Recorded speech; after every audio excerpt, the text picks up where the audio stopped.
My name is Sofia Colón, Health Informatics graduate student at George Mason University.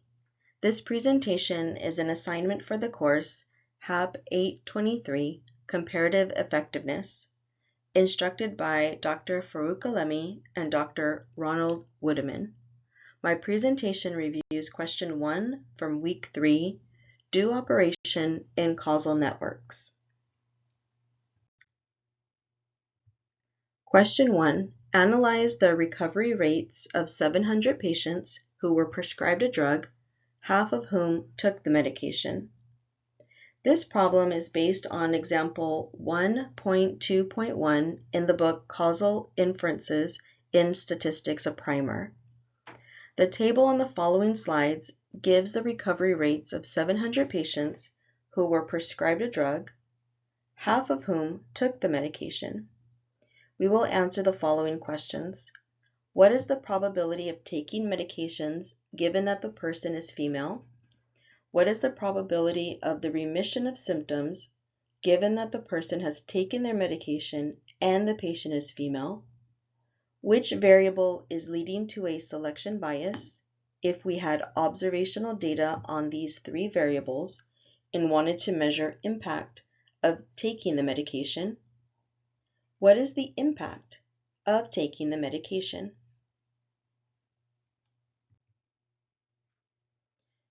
To calculate the probability of taking medications, given that the person is a female, we will use the formula for conditional probability.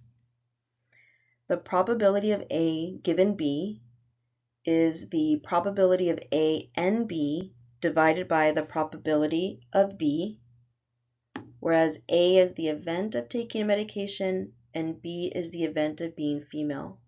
So let's define the events and calculate the probabilities. Probability of A is 50%, probability of taking the medication. Probability of B, which is probability of being female, is 49%. The probability of taking the medication and being female is 38%. So now we'll calculate for the answer. The probability of taking medications, given that you are a female, is 76%.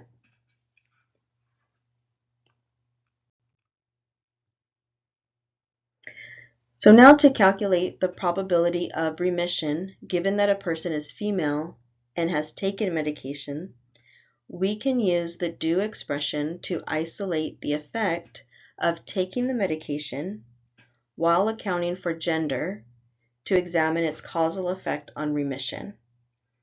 A do expression isolates variables to examine its causal effect on the outcome, and that's what we're trying to do here.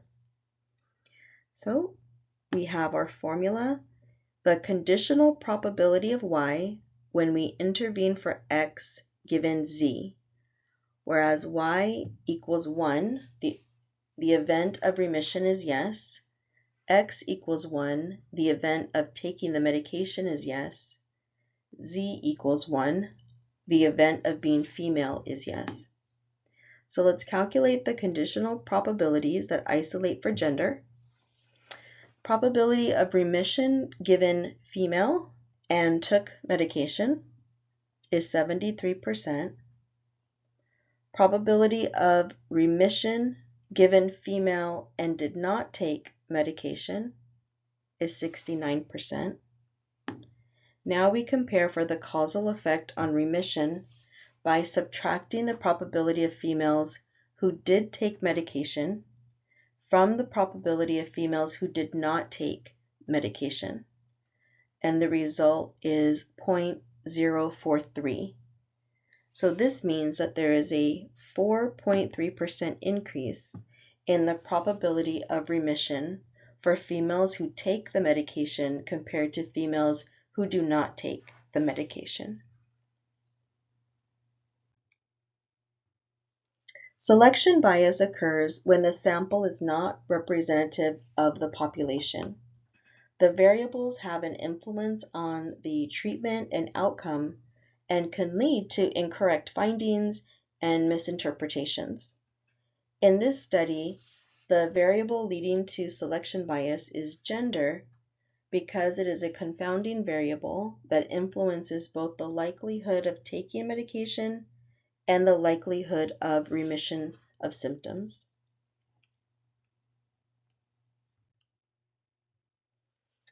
And what is the impact of taking the medication?